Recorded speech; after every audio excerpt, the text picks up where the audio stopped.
Yes, Kenya. Tamu sana, yes, tamu sana. Yes.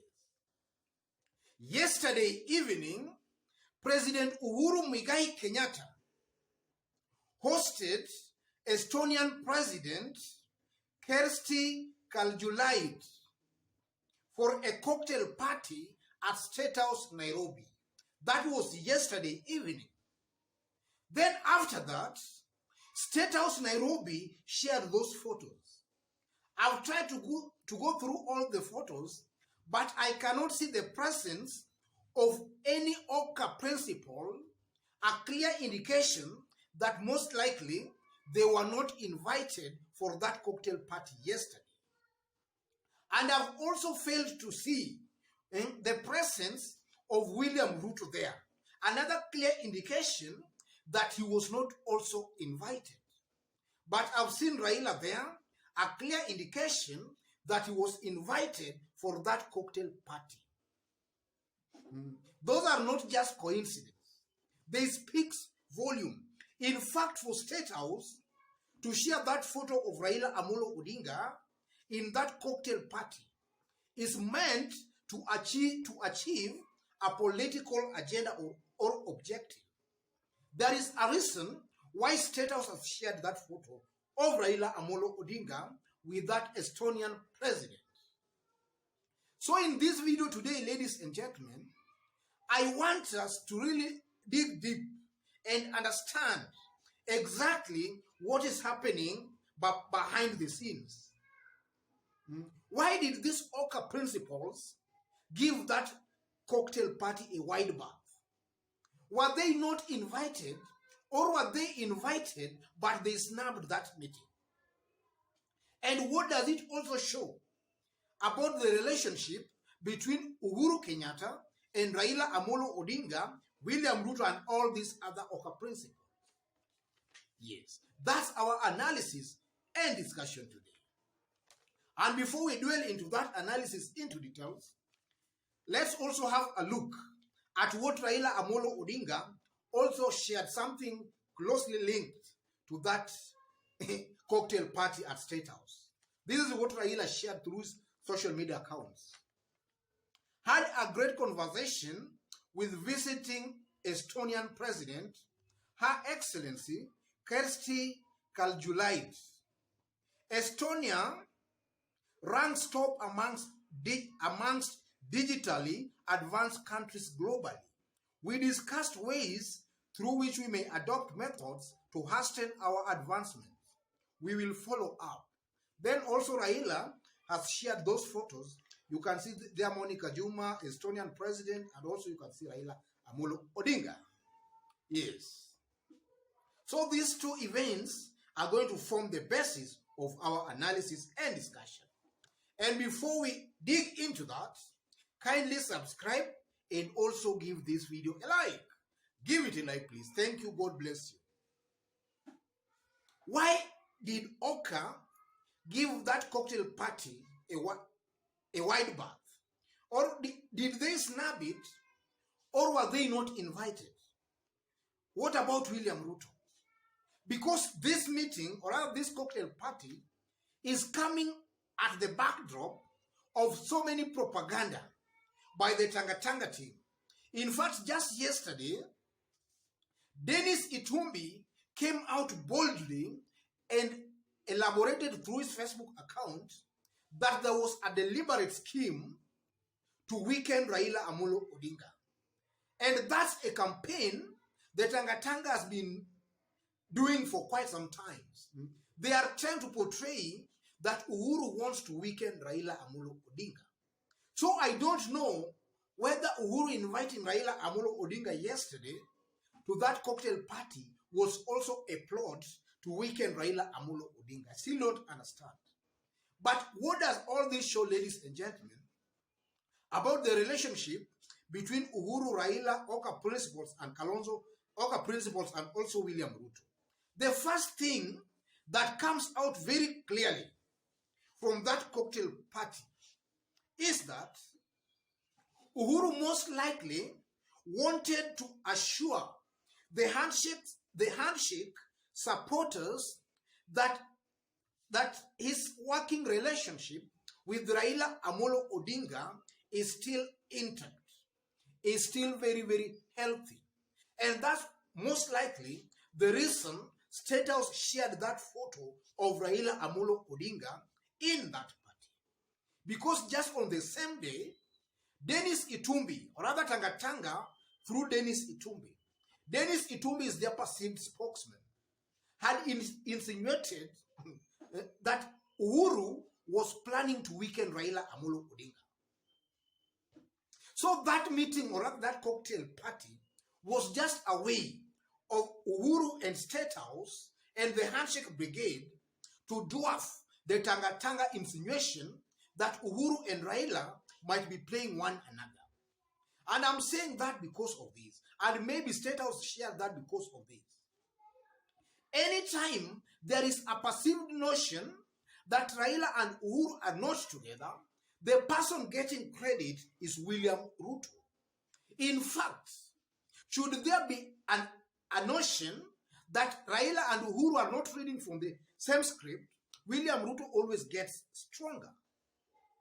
So Statehouse maybe just wanted to deny them that maybe mileage by sharing that photo of Raila Odinga attending that cocktail party. Yes. And then secondly, ladies and gentlemen, that cocktail party is also a confirmation that Uhuru considers Raila a very close political ally as of now. And in the event of any political succession, then Raila ranks very high as a possible Uhuru Kenyatta successor. This was a visiting head of state. And Uhuru felt it was wise to invite Raila to be part of the party. He snubbed his deputy president, and he also snubbed all the OKA principles, but saw it fit to invite Raila Amolo Odinga. That speaks volume.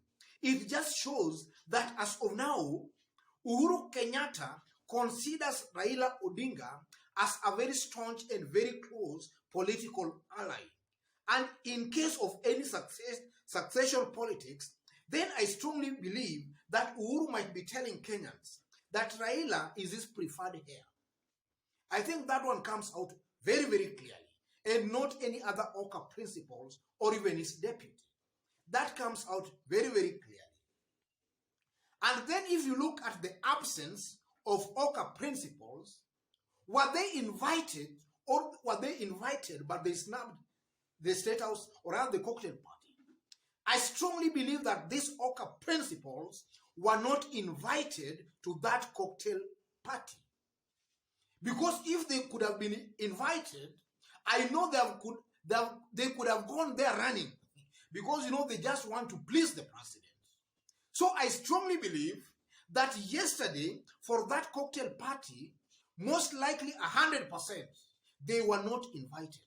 That also speaks volume. That Uhuru Kenyatta, there are some things that he feels that he cannot engage these OKA principles. As much as they are in some form or kind of a working relationship, there are some things, some boundaries, some limits that they cannot cross. A case of a visiting head of state, Uhuru feels that inviting these OKA principles was not all that necessary. Because having invited Raila, and then with these top government officials, Uhuru felt that everything was taken care of.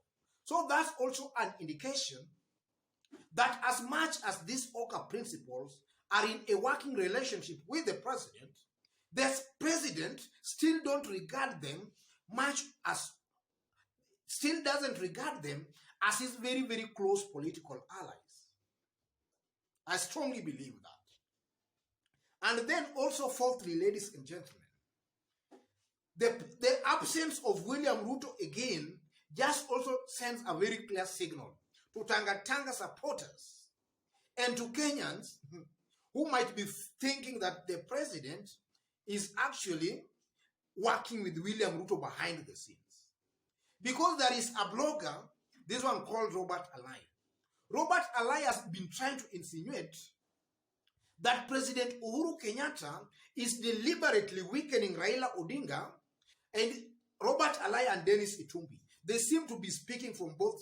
they are speaking from the same page, or rather they are reading from the same page. Robert Alai and Dennis Itumbi. I believe that as of now, they might all be in Tangatanga, but Robert Alai is still just pretending.